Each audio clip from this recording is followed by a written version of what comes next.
Day by day, I realized, I realized that being alone is not boring. It's actually peaceful. Problem is আমি অনেক মিশুক, অনেক বলতে অনেক, মানে অনেক দুষ্টুমি করি, অনেক বেশি মিশুক, কারোর সাথে কথা না বলে থাকতে পারি না এই ধরনের।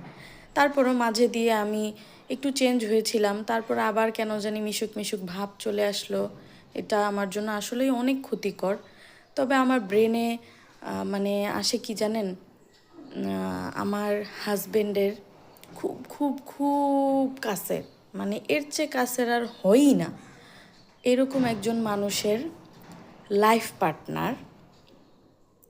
সে কি করতো, এখনও করে সবার সাথেই, হয়তোবা নিজের ফ্যামিলি ছাড়া,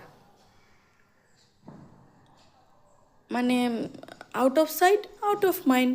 যতক্ষণ আপনার আশেপাশে থাকবে আপনাকে অ্যাটেনশন দিবে, তারপর যখন চলে গেল, আপনার পাশ থেকে বিদায় টিদায় নিয়ে সুন্দর করে চলে গেল, তারপরে আপনাকে আর মনেই রাখবে না।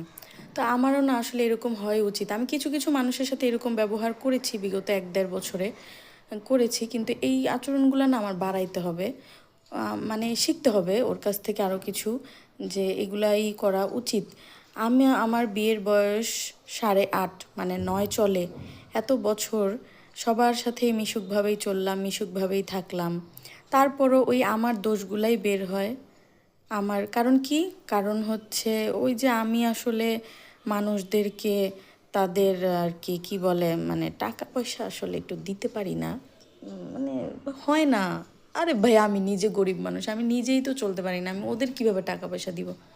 তবে অন্য একজন আছে, যে হচ্ছে আমাদেরকে জেলাস ফিল করানোর জন্য হোক আর যে জন্যই হোক, জাকাত ফেতরার কিছু টাকা পয়সা আত্মীয় স্বজনদেরকে দিয়ে বেড়ায়, এই জন্য তাকে মানুষ ভালো বলে। আচ্ছা বলুক, টাকা দিয়ে সম্পর্ক তৈরি আমরা করি না, টাকার সম্পর্ক বেশি দিন থাকে না, সেটাও অ্যাপ্লাই করছি, কোনো প্রবলেম না। একা থাকাই ভালো, একাই থাকবো। আর হচ্ছে একা বলতে কি, আমি তো মেনলি একা না, ওই যে যারা লোভী ওদেরকে লাইফ থেকে বাদ দিয়ে দিছি, যারা খারাপ কথা বলে তাদেরকে লাইফ থেকে বাদ দিয়ে দিছি, আর বাকি সবাই তো আমার লাইফে আসেই, নো প্রবলেম। আমি এনজয় করব এদেরকে নিয়ে। আর কিছু নাটকবাজ আছে, এদেরকে বাদ দিয়ে দিছি, তোরা তোদের মতো নাটক কর, আর আমি আমার মতো নাটক করি। Enjoy your life.